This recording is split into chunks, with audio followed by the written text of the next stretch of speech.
What is up, guys? Welcome on back to the news with TK. And oh, the legacy media is losing their proverbial shit.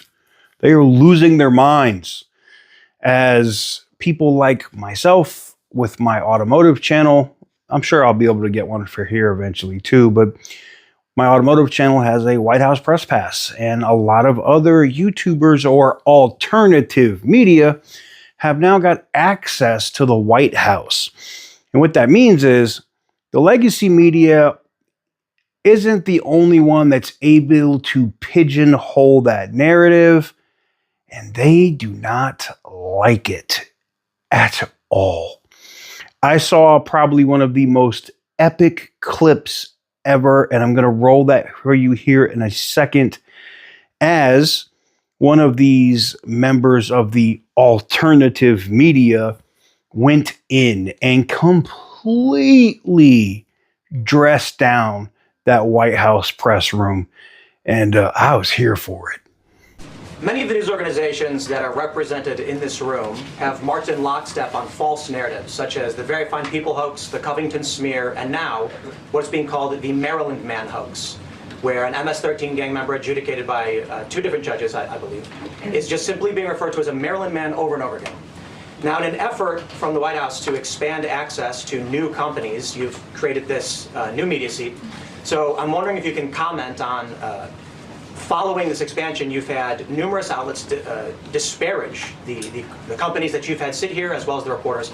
I'm wondering if you could comment on the unprofessional behavior, as well as elaborate if there's any plans to expand access to new companies. Sure.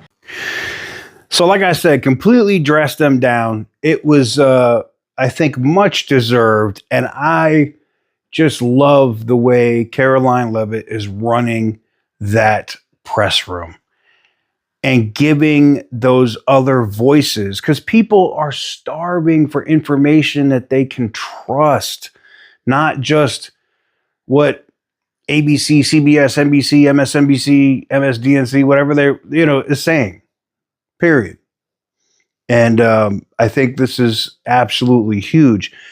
Now, the legacy media's heads are literally exploding because the White House is highlighting this alternative media every day in the press room by talking about that person and where people can find them, and giving them the White House's platform of millions and millions of people that will be watching.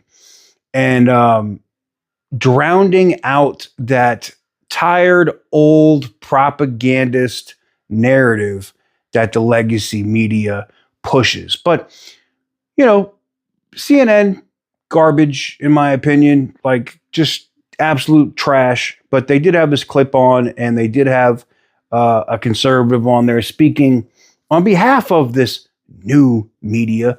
And I think it was definitely interesting. So let's roll the tape. The problem is that the right wing, hello, Scott, has taken advantage of this situation, I think, quite cleverly, quite wisely. They've played into a weakness. What situation? The situation of media being under attack. And so they've created a situation where... You've almost got it. Keep going. What the right wing has taken advantage of is finally the American people saying enough is enough. They're tired of feeling like the mass media screens out one viewpoint versus another in political coverage. They're tired of media institutions favoring one party over another. They're tired of narratives over factual stories. If I had any advice for 60 Minutes or anybody else, it would be just cover the news and try to be fair about it, and stop putting your finger on the scale, especially during You're talking about the old mass media myth that you could have this thing that was in the middle. The Walter Cronkite saying, that's the way it is, when it wasn't for many Americans the way it was. When people were pissed off. People back in those days trusted the media, didn't they? No, they just couldn't be heard because there was no way. Now we have the internet. Look at the Gallup polling. It was here, and now it's here. It's fallen off of a cliff. Yeah, we do have that Gallup polling about trust in media, and now, as in recent years, and let's be honest, Scott, a lot of this is driven by the rhetoric on your side of the aisle. I mean, it's not, you think it's driven by the rhetoric and not the performance? Absolutely. But my point is this. Yes. If you're CBS or any other news outlet, the reason that you have lost trust ought to be obvious to you, and the way to fix it also ought to be obvious to you. And it has nothing to do with Donald Trump and everything to do with the product.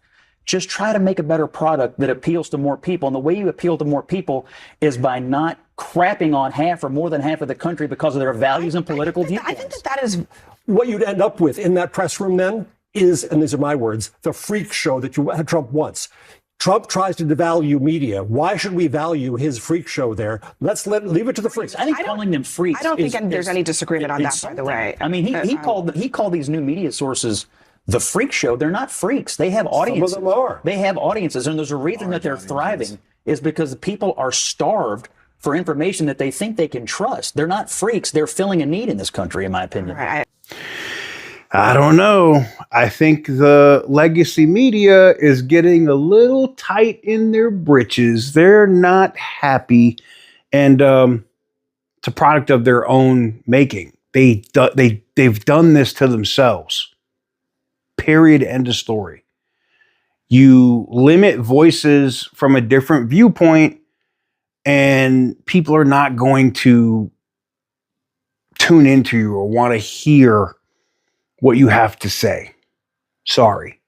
So it will be interesting to see how this progresses with the White House and how the legacy media deals with it.